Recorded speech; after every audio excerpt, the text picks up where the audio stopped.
We're about to begin. Just to let you know, we are recording, so please keep yourself on mute. But please be welcome.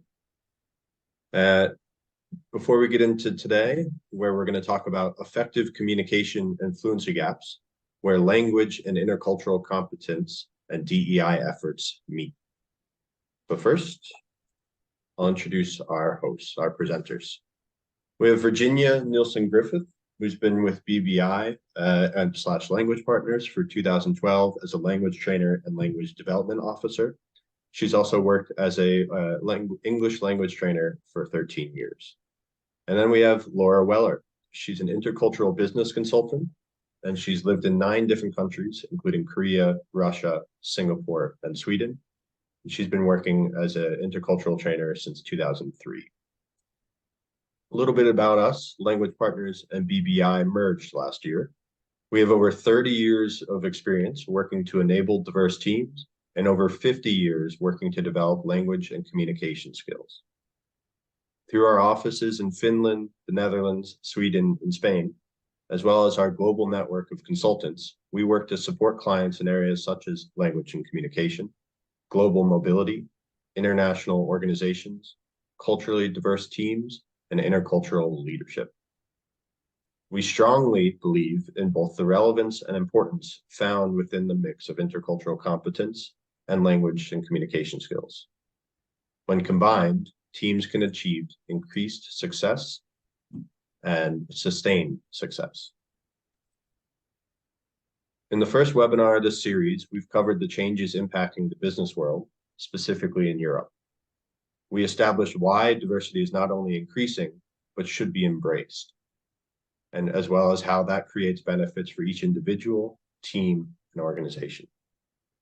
Today, we're going to highlight the language fluency gap, or what we communicate, and we're also going to highlight the cultural gaps, or how and when we communicate. By the end of this presentation, we'll have created awareness for the nuanced experiences that come from multilingual and multicultural environments, and we'll be sure to leave you with some tips and tricks. To start us off, we'll introduce the common information effect, which is also known as the shared information bias. This is a bias that impacts diverse teams working in an organizational culture which is not fully inclusive. To be more clear, when you have a homogeneous team, which is unlikely in today's world, there's a common store of knowledge which is fully shared. What I mean by this is that if the team is made up from people from generally the same cultural background, they have generally the same academic and cultural education. A diverse team, on the other hand, comes from a variety of backgrounds and has less common information available to them. When a diverse team is not supported by inclusion, they're more likely to experience challenges in collaboration, stress, frustration, and anger, reduced productivity, high sickness or burnout rates, and lower employee satisfaction. But when an inclusive culture is established, a diverse team can fly. The sets of knowledge that were unique to each member of the team can be fully shared. This also creates other benefits such as higher engagement and performance, higher customer and employee satisfaction, higher employee retention rates, higher productivity, and increased innovation. To put it clearly, an inclusive culture allows you to reap the range of measurable benefits that come from diversity, while when you lack inclusion, diverse teams struggle to perform. To us, inclusiveness must involve the active seeking and integration of different perspectives. To keep us going, I'm going to pass the baton over to Virginia, who's going to dive into the linguistic fluency gap. Thank you, Paul. Well, I'd like to kick off with a quote. So you can have brilliant ideas, but if you can't get them across, your ideas won't get you anywhere.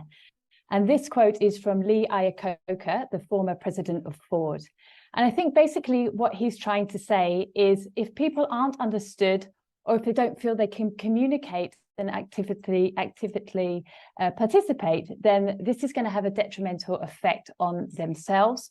And also within a business context, this can also impact their team and their organization. And basically, this is what we call the fluency gap. So what is it exactly? Well, we can sum it up by saying that it's when parties of differing languages or language proficiency interact, but communication is hampered. And we can see this actually in two groups. So the first group that could be affected by the fluency gap are people actually communicating in the same language, so their native tongue. But actually their types of, let's say, English is different. So you can see here an example as an American communicating with a British English person, or for example, Australians and South Africans communicating with one another. Now, of course, there's lots of different accents in those different types of English, but more importantly, the language that they're using. So, for example, their vocabulary, the choice of expressions and grammar. So the structure of language can be very different. The other group that could be affected are actually non-native speakers. So this is when someone is communicating in a language that is not their native tongue. So maybe their ability to easily and accurately express themselves might be limited. Now, this, of course, can happen in international teams where there's lots of different cultures coming together and collaborating. And here I'd like to give you a little example to illustrate this point. So let's take a case study. So currently there's a big surge in tech hiring across Europe and, of course, across the world. And I'd like to take the example of Hassan. Hassan is a highly skilled migrant. He is an Indian software developer, and he's just relocated with his partner to the Netherlands. Basically, he finds himself working in a well-known bank in Amsterdam, and he works in a team with predominantly Dutch colleagues. So at the moment, he can't speak Dutch. So all language communication, so business and pleasure, is conducted in English. Now, in the team, there are many different types of English styles and also proficiency. So before we pinpoint exactly what could go wrong in a team like this or where the fluency gap could occur, I'd like to hear from you. And if I can click, yeah. So if you could please share your experiences in the chat, have a little think about the following. So think of a time when you were communicating with or in a non-native language. So what challenge did you face and what was the situation? I'd like to hear from you.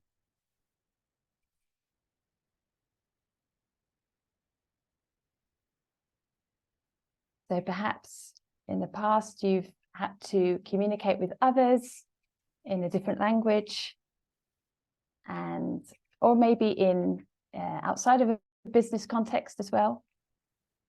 Let's see if I scroll down. I'd really, yeah, indirect. Oh, okay, fantastic, Valerie. I think I pronounced your name properly. Yeah, indirect communication, confusing in my job. Absolutely, that's a great example. Oh, this is a really, I think something that a lot of people recognize, and is something I'm going to deal with in a little while. So that's speaking up. That was from Paul. And finding the right words to reflect my emotions. Yeah, these are all things that I'm sure many of us have experienced ourselves. The lack of fluency, misunderstandings, absolutely. Yeah, and I couldn't express myself, Annaninka. Thank you very much. Well, these are all really, I think, like I say, experiences or situations that we found ourselves in, and something that we're going to look at. So I'd like to really dive into some of these examples. Now, a lot of the examples we've just heard were language and culture, and we're going to deal with a lot of these today, and Laura will be picking up on this a little bit later. But regardless of whether it's language or cultural issues with communication, obviously language is hampered. And this, as I said before, impacts not just yourself, but can also impact your collaboration or lack thereof, and yeah, just your experience at work. So let's have a look at some examples. So often we use a lingua franca in an organization, and English is the go-to lingua franca, I think, for a lot of global organizations. And these are just some areas that might occur with regards to problems with miscommunication or communication.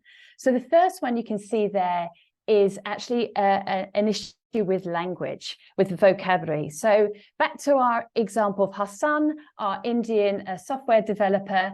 He may say to somebody, I belong to Mumbai. And actually what he's saying there is, I'm from Mumbai. I was either born there, or that's, you know, where I've spent most of my life. Now, within a context of small talk and perhaps sharing some information about yourself, I'm sure that the other person listening to this will kind of figure out what he means. But if we focus in on the word belong, that, you know, could cause a little bit of communication problem or a misunderstanding. But within context, maybe understandable. Now, the second example is maybe an example from our Dutch team members. So this is a grammar issue.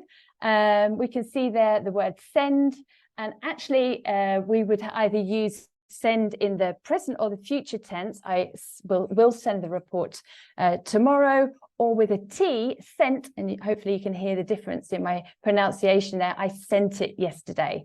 And this is occurs with a lot of Dutch speakers of English, because D's and T's are actually the same sound, T's at the end of words in Dutch. But in English, in this particular example, there's a big difference. We're talking about a verb in the past and in the present. But again, with extra information or words in that sentence, we would probably understand what the person meant.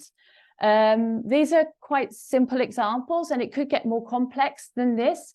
But maybe a good note to think about here is that language is much more than just vocabulary and grammar. There's lots of things at play, for example, intonation, the way you speak, the rhythm, the sentence structure. So all of these things can impact how you communicate. Another area there is idiomatic language, and this can be incredibly confusing. So idiomatic language, I've given an example there. She built the business from the ground up. So this is a saying that we have. There are lots of sayings of idioms in English, basically meaning somebody has started the business themselves and maybe has made it a successful business. Now, idiomatic language is particularly confusing because it's figurative. It's not very predictable either. The other example I have there is she's very grounded. Similar word, grounded, ground up. Grounded, to be grounded means you're maybe emotionally or mentally very stable, in a good place. But with regards to idioms, different words are, the same words are used in different idioms but have completely different meanings. So it can be very confusing. And not only that, there are 25,000 idioms in the English language. Obviously, native speakers don't know them all, but as you can imagine, it can be quite confusing. Just a side note here, I want to really concentrate mostly on non-native to non-native communication and non-native to native communication, and not actually that first group that we looked at earlier, which was, say, a British and American speaking. However, a good side note here is that idioms are quite culturally dependent. So, for example, Americans use a lot of sport idioms with regards to baseball that maybe don't transfer very well for British people, because we're not so au fait, or we don't know much about baseball in England. So idioms can be confusing within native speakers, but certainly when a native speaker is talking to a non-native speaker. And actually, just one point I'd like to bring in here. So idioms are used a lot by native speakers and can be very confusing for non-native speakers. But I'd like you all to just consider this point about the level of expectations from native speakers towards native speakers, what they think a non-native speaker should be able to do. So I'm just going to park that there for you to have a little think about, and we'll come back to that in a moment. Hopefully, yes. Okay, so here are some other areas of communication that can be confusing. So we talked about the choice of words that you have, and another good example of this are upgraders and downgraders. So upgraders are words like completely, totally, that kind of thing. And as you can see by my example I have here, I was completely confused by what he said. as opposed to a downgrader, which are things like slightly, a bit, maybe. So same sentence, but now with a downgrader, I was a bit confused by what he said. Well, hopefully you can see straight away that this can have a completely different meaning. So the message for the receiver and the message from the person giving or saying this sentence can have a completely different tone. So the words you choose, upgraders and downgraders, can have a great effect on language. And maybe also interesting to say here, not using downgraders and upgraders can also have a consequence on language or how it's understood. And Laura's going to pick up on this a little bit later. Okay, so now we've had actual verbal communication, but of course we communicate in other ways. Non-verbal communication or body language is a big part of the way that we communicate. We're used to using a lot of emoticons today in our communication, and also our hands. And a lot of the time we're using the thumbs up as a sign of approval. But actually, in some cultures, this can have a totally opposite meaning. It can actually be an insult. So another area that we really need to consider. Before I go on, I just want to refer back to our webinar series. Some of you may have seen all of them. Some of you may haven't not seen them, but you can pick them up on YouTube, and you'll also receive an email from us with a link to these webinars. And I've gone through these points very, very briefly, but a lot of these points are picked up, especially in webinar 3, which was how culture impacts language beyond the lingua franca. So it's really worth checking out. Okay, so we've talked about communication, non-verbal and verbal, but of course, there's also not saying anything at all. And we call this the silent period. Well, every learner of a new language goes through this process. It's during the acquisition phase, and it's basically when you don't have the language skills to communicate back.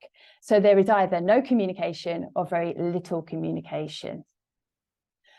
This really depends with regards to length on the person, the situation. So everybody's different. It could be months, the silent period, it could be years. And in fact, during this time, at some point, the person may actually start comprehending quite a lot, even everything that's said to them, but is still not able to communicate back.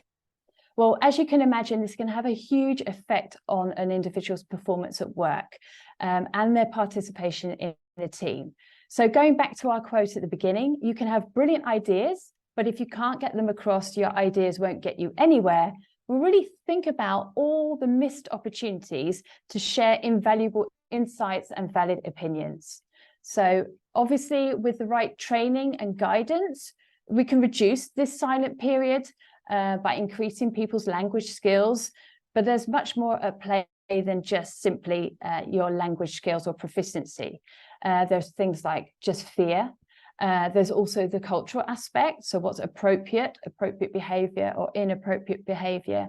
And again, Laura's going to pick up on that a little bit later. So fear. I'm sure that we've all had a moment where we have that all-encompassing fear of speaking. That might be in a group, in front of lots of people, a presentation, a webinar, or it could also be using a foreign language at work with colleagues or clients even. But I think the physical feeling is the same. Your heart's pounding, you have a dry mouth, and if you're really unlucky, you might have a complete blackout. So like I previously mentioned, this can affect everybody, but in particular, I'd like to concentrate on the non-native speakers here.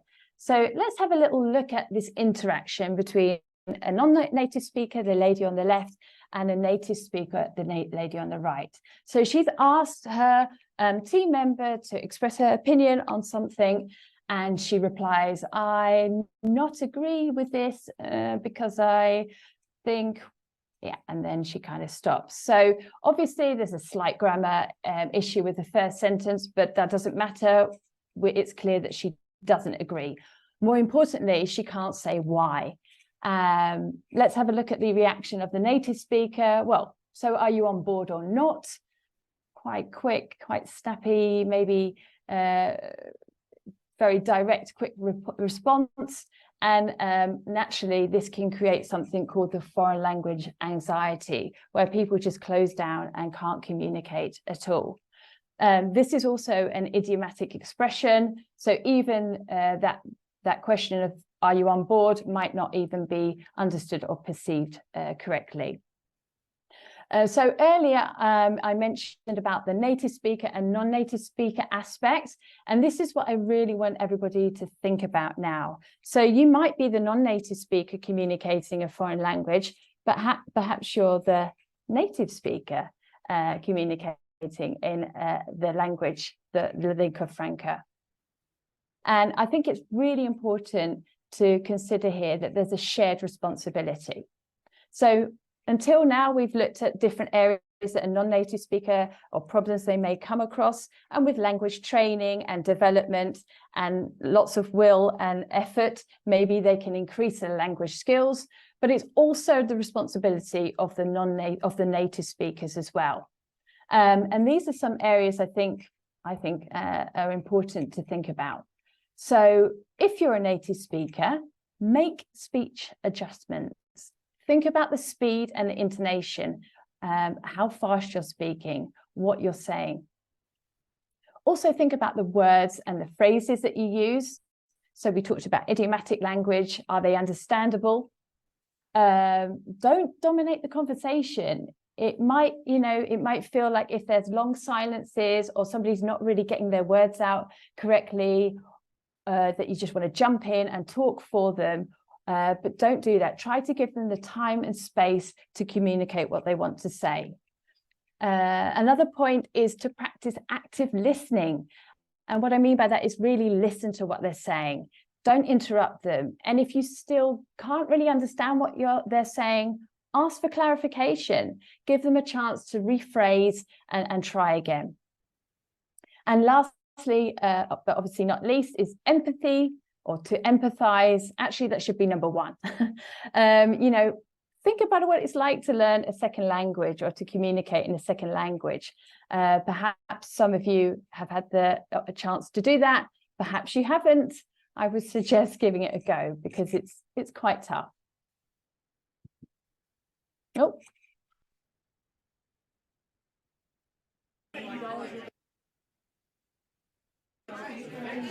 Okay, the next area I'd like to talk about is the cocktail party effect, which is really difficult to focus in on what one person's saying while there's lots of other noise.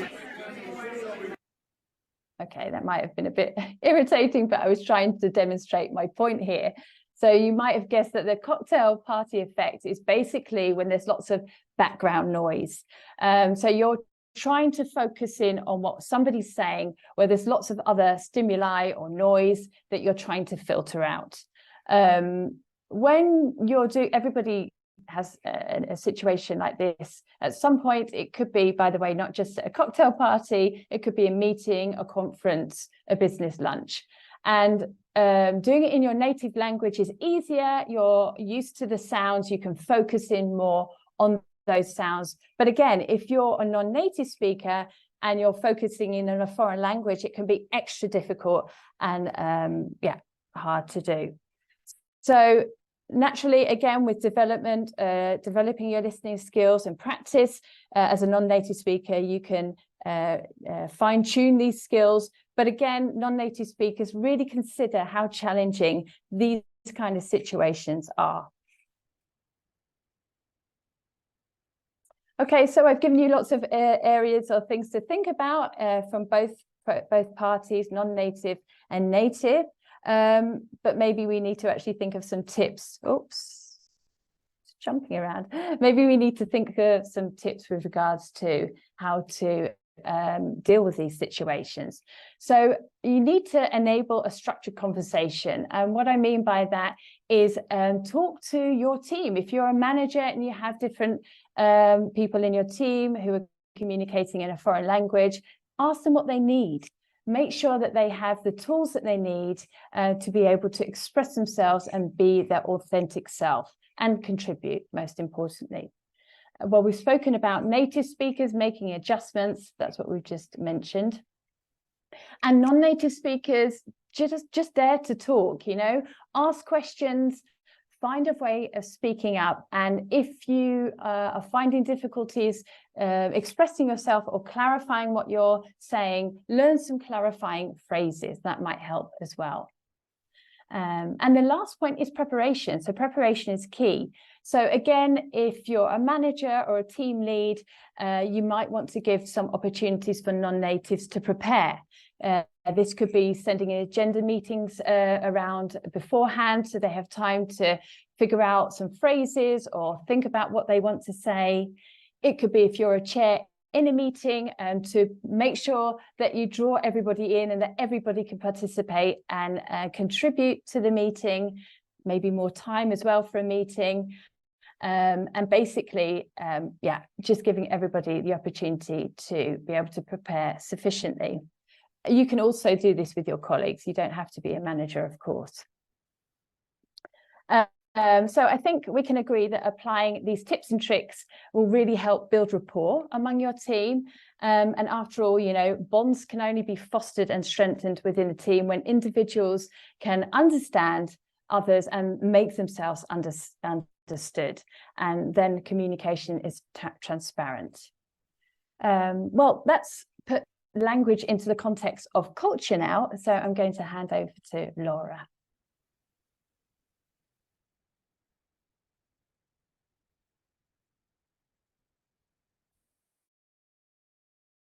Yeah, it doesn't help talking when you're on mute, of course. It's a common mistake. Anyway, those are the challenging of remote communication, where I also get to.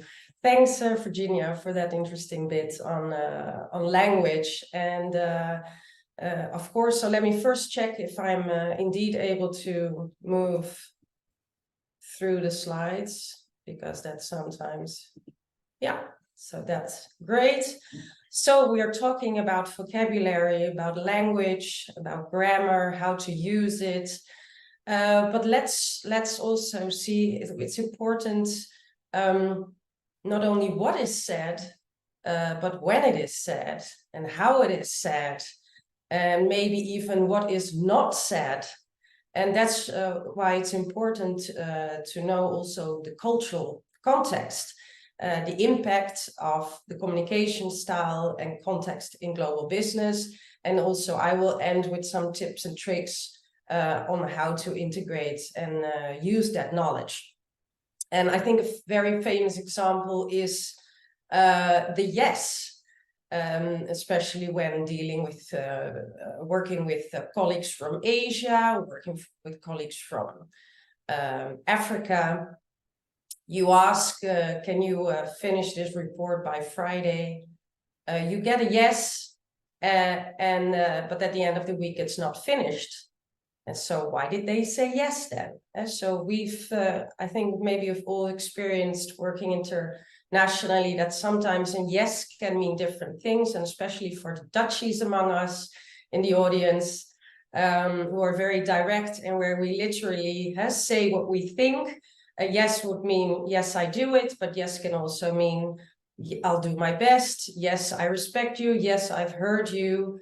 Yes, let's see. So it's up to you to find out if it really is a so-called Dutch yes.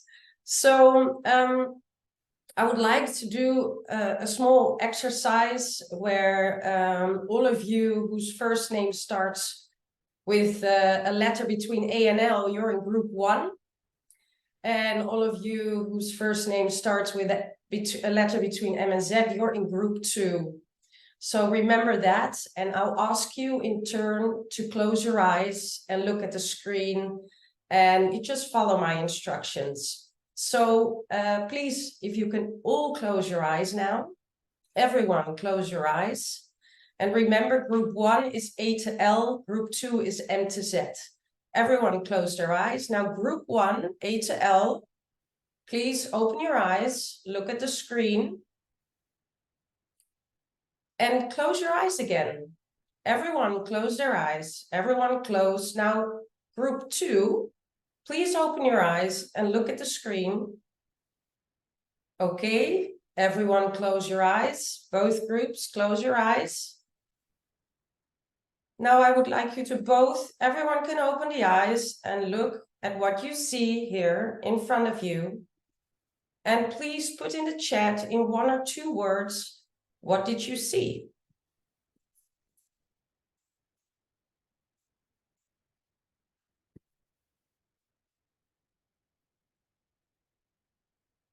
I see some mouses, a rat, old man, a bald man, a face, a funny face, man looking at the moon. That's not 2 words, but okay. Someone being creative here. So I see, on average, 2 differences, either a man and face or a mouse or rat. And I'm trying to go back again, and which is not happening. So some of you see a man or mouse in this picture, and other of you see a face or man. How is this possible? And are you now starting to see the other?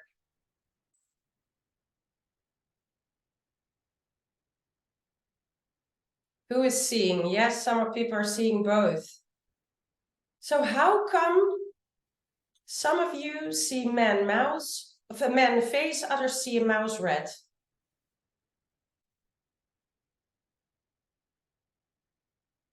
You can put that in the chat as well. How come some see man or face and others see? Yes, perception.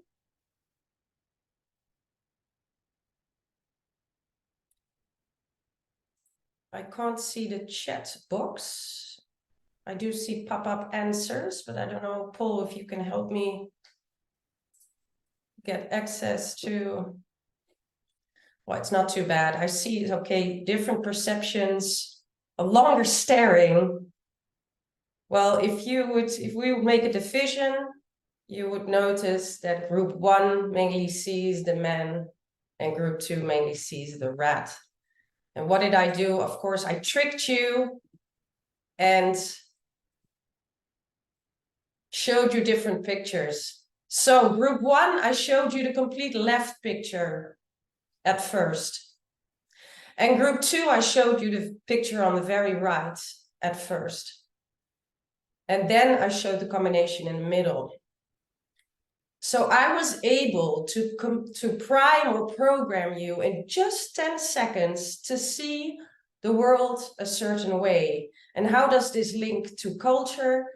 Can you imagine how strong the programming has been from you growing up in Spain, living there for 30, 40 years, or growing up in Sweden, and the way you do things in Sweden, or growing up in the Netherlands? It has a profound influence on the glasses that we wear, the cultural lenses through which we see the world, our perceptions, our perspectives. And even I, as an intercultural trainer, having lived across the world, I still often see how strong my Dutch programming is. And it's because the brain is wired to put as much as possible on autopilot. So many things I've learned in my upbringing, in education, in business, of this is the way we do things around here. That's just ingrained in my brain. So it takes a lot of active energy to realize that you need to take those glasses off, look at situations, take a step back, reassess, and see if there are different interpretations. And of course, with intercultural training, we're looking a lot at national backgrounds, and we're always generalizing about countries. Okay, so also the examples I will mention is generalizations. In the end, you're always meeting with an individual, but if they're from, let's say, South Korea, then at least knowing something about the country will give you a starting point. But do note, this particular Korean could have done his studies in the US, could have started his career at a German company, and has therefore, influenced him in different ways.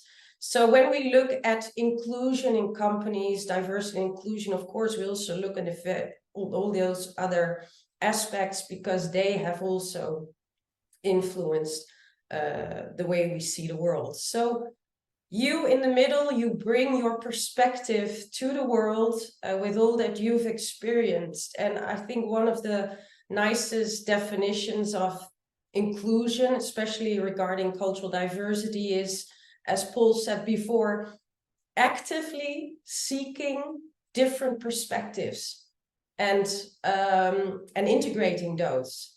Now, how the challenge there, so we have this rich diversity in our team, in a multicultural team, then the challenge is, how do we get those different perspectives? And I think Virginia already highlighted the complexity of getting that those different knowledge stores through the language gap. So that will already limit the perspectives. And then as a native speaker, you need to pay extra attention, make extra sure you get that. But it also influences other things. So let me give you an example.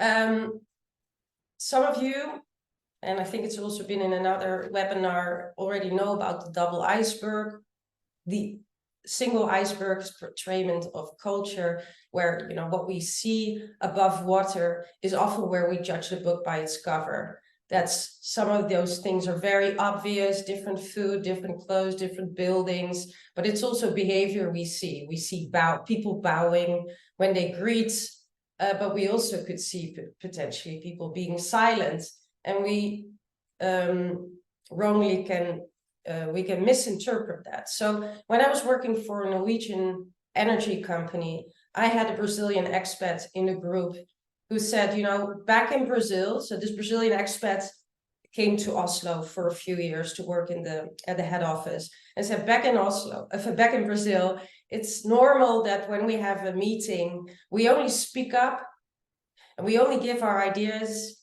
or our feedback when we are actually asked. Yes, so when we get the floor. And also we don't initiate that, also out of respect for the team leader who may have just proposed new ideas. So for us, normal behavior is to stay silent until you're asked. And sometimes you only share after the meeting. So when he came to Norway, he noticed everyone was speaking up in the meeting, even the juniors. And also when they didn't agree with what the manager they said, they would just openly disagree. And he considered that strange behavior, and that's still a very nice way of putting it, but he actually felt his colleagues were quite rude.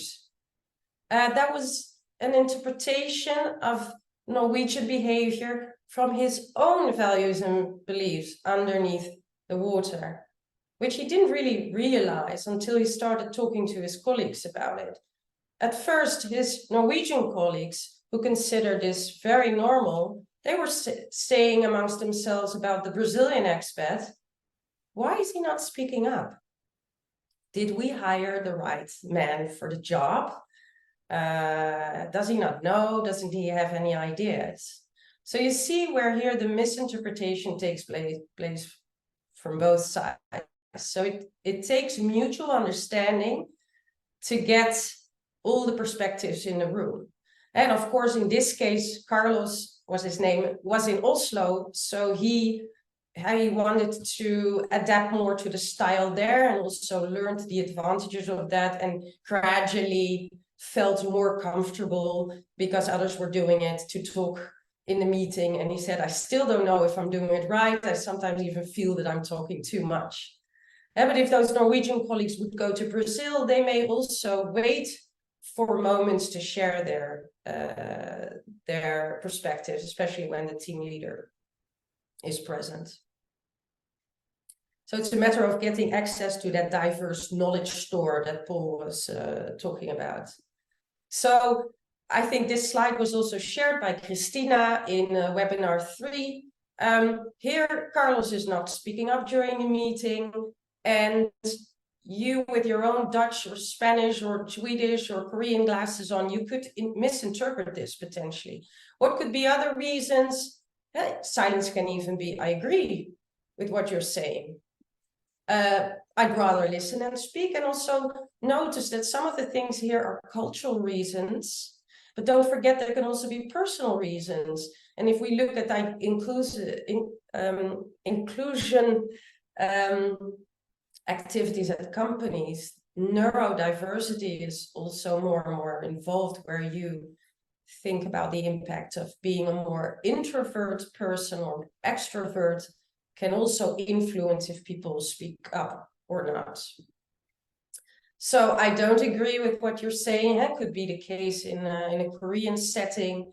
Then if you're I had this when I was working and living in Singapore, when I had worked with a German company, and a German expat manager had a Singaporean team.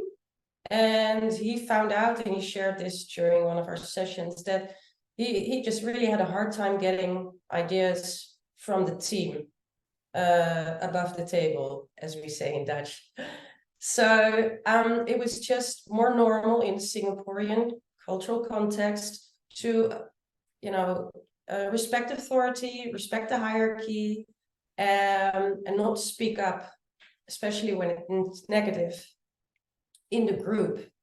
So his solution, and that would be one of the tips and tricks on how to get those different perspectives on board in different cultural contexts, is he would organize brainstorm sessions with his teams, where he clearly said also that, I really need your input and your ideas. It might be my responsibility to make a final decision, but I really like you to brainstorm it. He let them brainstorm in groups, so it would not be an individual speaking about ideas of potentially giving negative feedback, but it would always be a representation of the group. And he also actually left the room so that they can freely talk amongst each other. So he wouldn't be kind of taking away the issue of rank. So another is, my English is bad, as Virginia, of course, spoke about. I will speak after my boss, or when I'm asked, the situation of Carlos. And in many Asian countries with a strong Confucian influence, loss of face also prevents people from speaking up. So BBI and language partners make use of a cultural dimensions framework, because if you want to include all these different perspectives, these dimensions kind of give you a way to be a cultural investigator and find out how are the different cultures, countries, whether it's a national culture or company culture, how are they dealing with things like hierarchy or rules. Focal point is the individual versus group dimension. How are they around time, communication?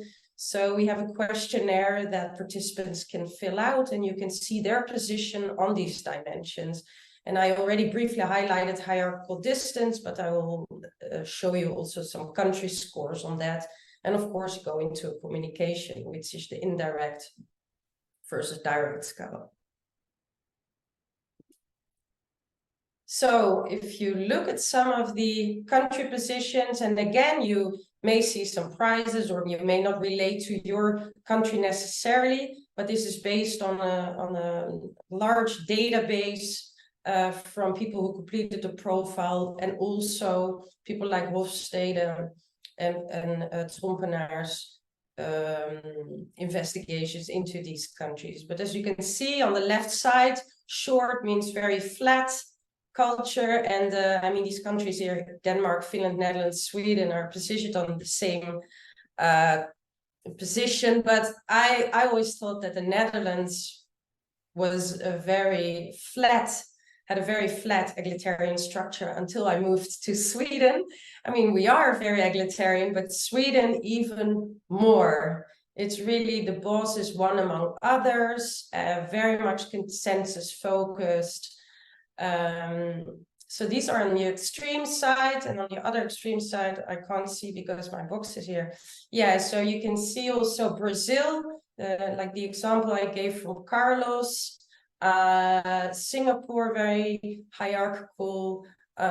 Yeah, I lived in Korea during my part of my studies, and the deference and respect for authority is very strong. And that also, linking back to language, depends on who you have in front of you. It will change the grammar of the way you speak in Korean language. And of course, it's easier as a foreigner when you are able to use English, that at least in the English language, you don't have that differentiation. So that is a plus.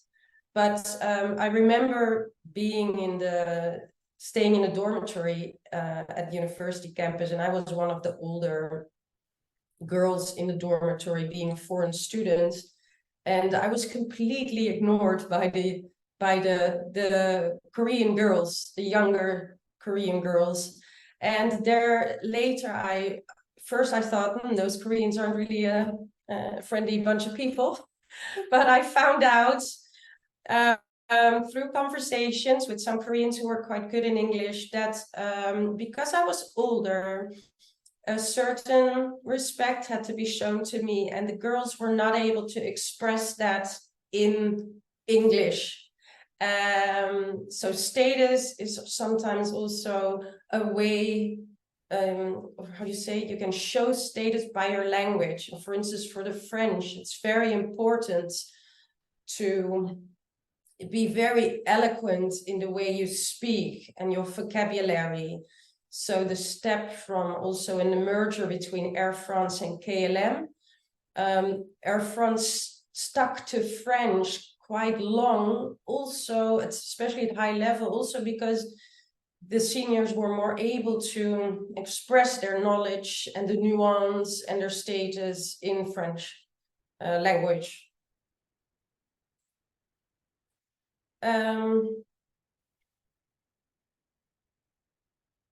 I think this also applies a bit to Hassan, the example of Virginia Hassan coming from Mumbai. Let me see, I need to switch this again. Where's India?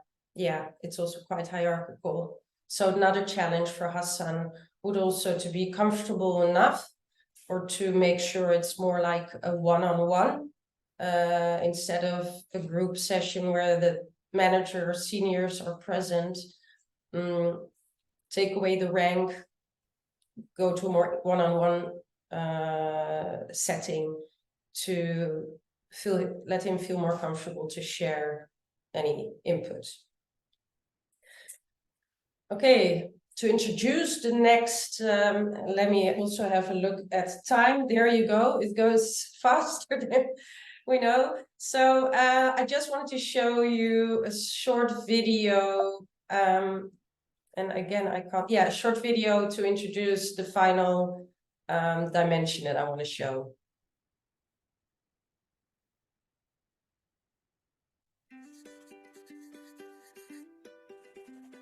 Managers are constantly learning that what gets you to yes in one culture gets you to no in another.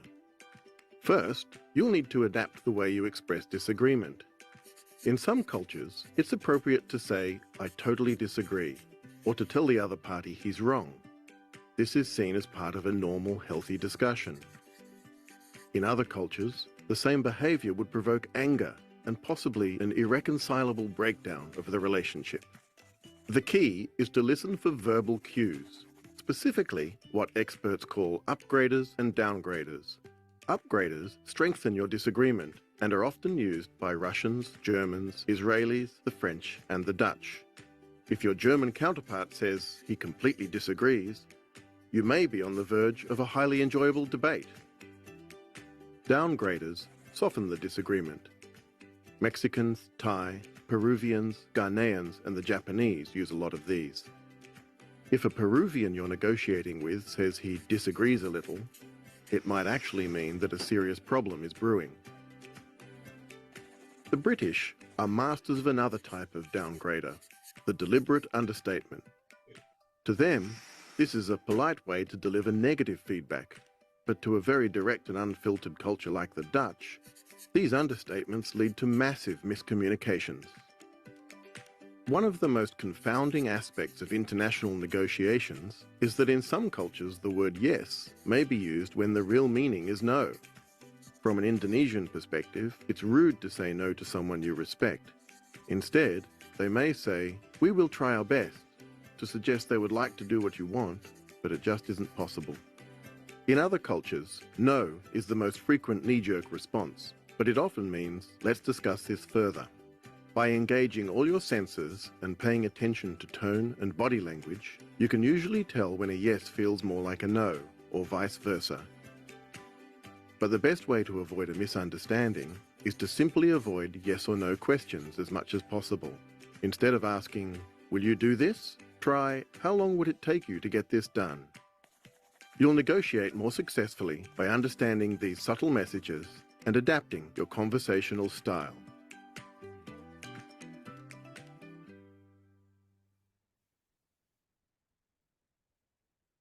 Okay, so I think this kind of summarized a few points that I already said. So if you look at the sentence, "I disagree a little," if a German says, "I disagree a little," he means he disagrees a little.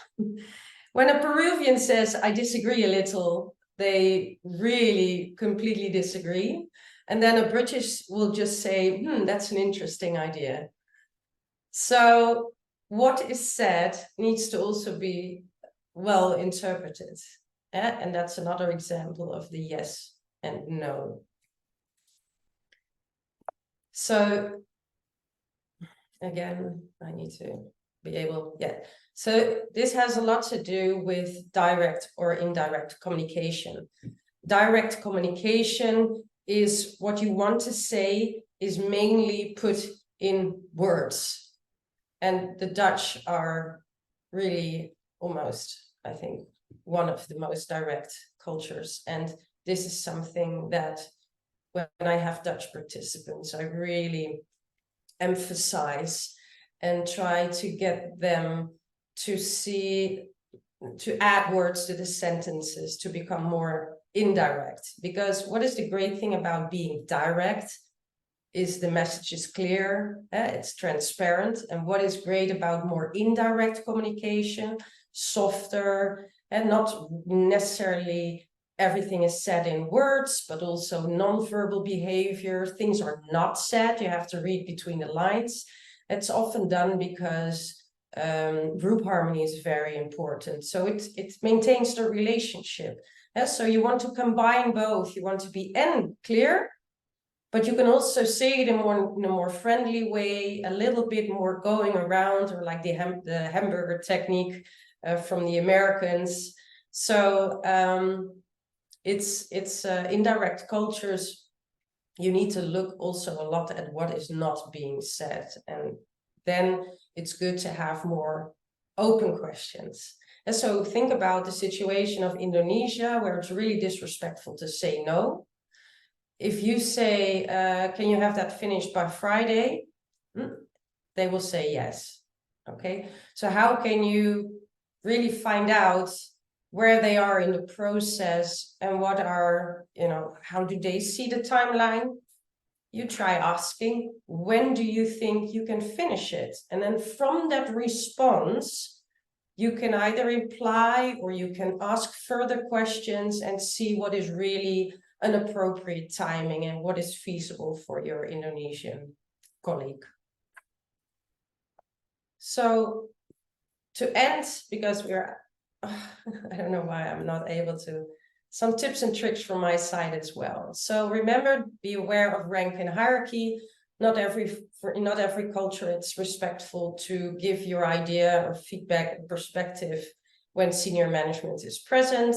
And if you are the senior manager, then you'll have a bigger chance of getting that input outside of the meeting, one-on-one, also once you've built relationship and trust. So combine the direct with indirect speech to soften the message, use the open versus closed questions, use more of the one-on-one techniques, or as I mentioned, the example of group representation, let a group prepare an idea or feedback and then present it as a group. I think Virginia also mentioned a little bit, and determine the purpose of the meeting. If you want to get input during a meeting, especially when the level of English is not that good, or the lingua franca, make sure you ask it way up front.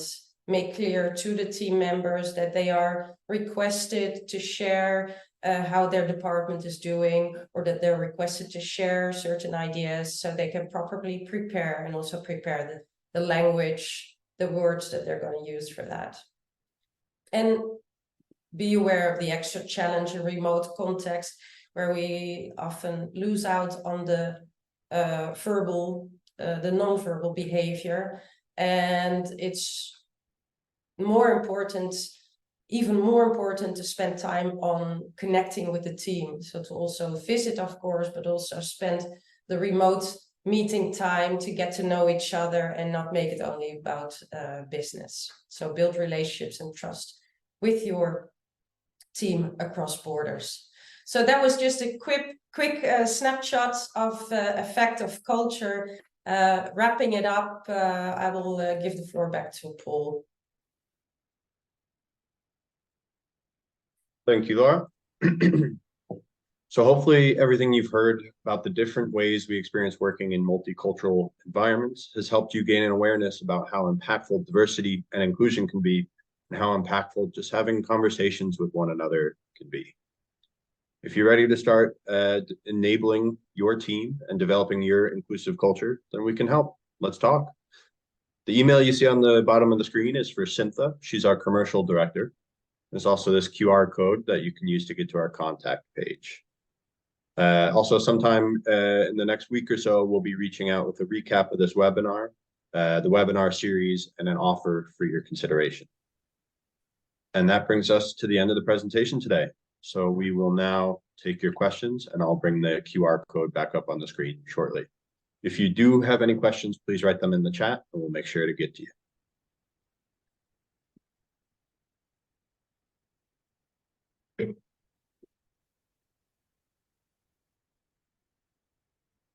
Thank you both. And David, I saw that you didn't see the UK. That was close to the US. I can send you a message later with a screenshot so you can see where the UK is placed on that scale.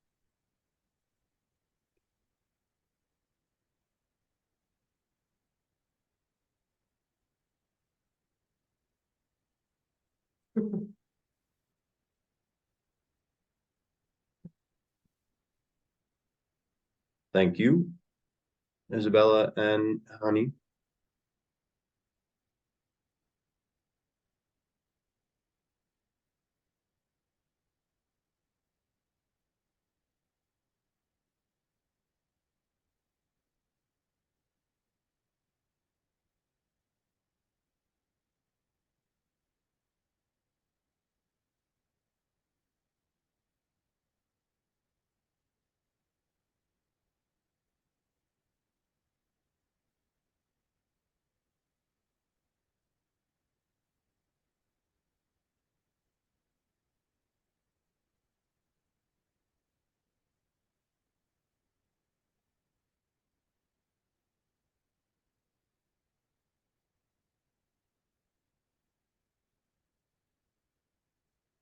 Mike has asked if we could elaborate on the link between culture and the actual use of language.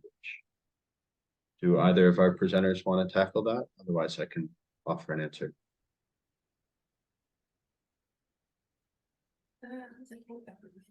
Could you clarify a bit, Mike? What do you mean by the actual use?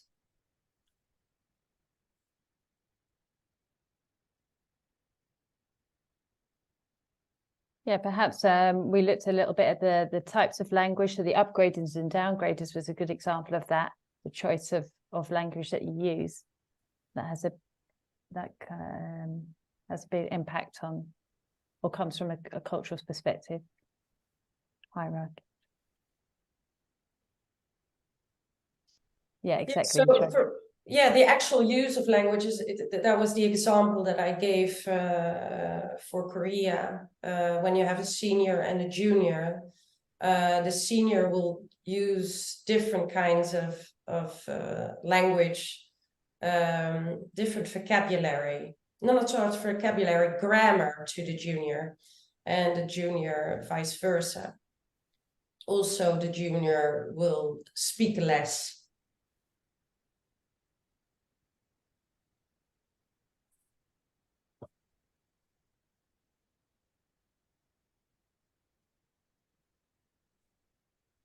Yeah, Nadeshda, anything you would like to know about that open-ended questions? So the open-ended is like and it's harder than you think to in your head immediately turn it into, it's just remember the words how, why, when, what, where, what time. Those will give more content to the answer. And that enables the one you're talking to give a broader answer from which you can distill a lot more and maybe further probe.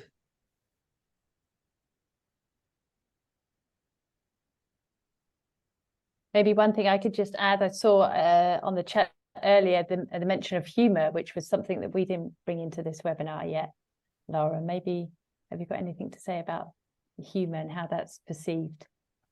Yes, I mean, humor is linking to the idiomatic language that you're saying. It's often has certain words that people know from the local context, because it reflects back on something that in the past happened or to a TV series.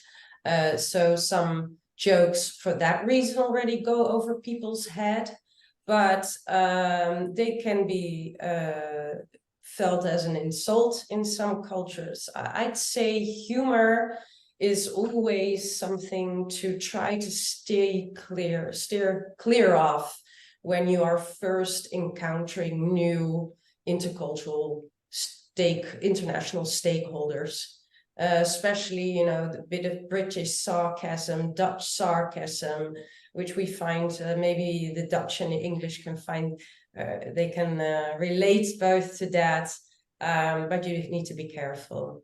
I'd agree. Yeah, it doesn't always transfer very well. No, tread carefully. and I think once you are more in contact with your colleagues, you also find out what their style of humor is. And absolutely. Yes, Nadeshda, you're right. That is indeed an example how hierarchy or between culture and the actual use of the language, that if you ask a Dutch, it's easier to ask close-ended questions to get your response, the input you needed, and other cultures you may need more open-ended questions.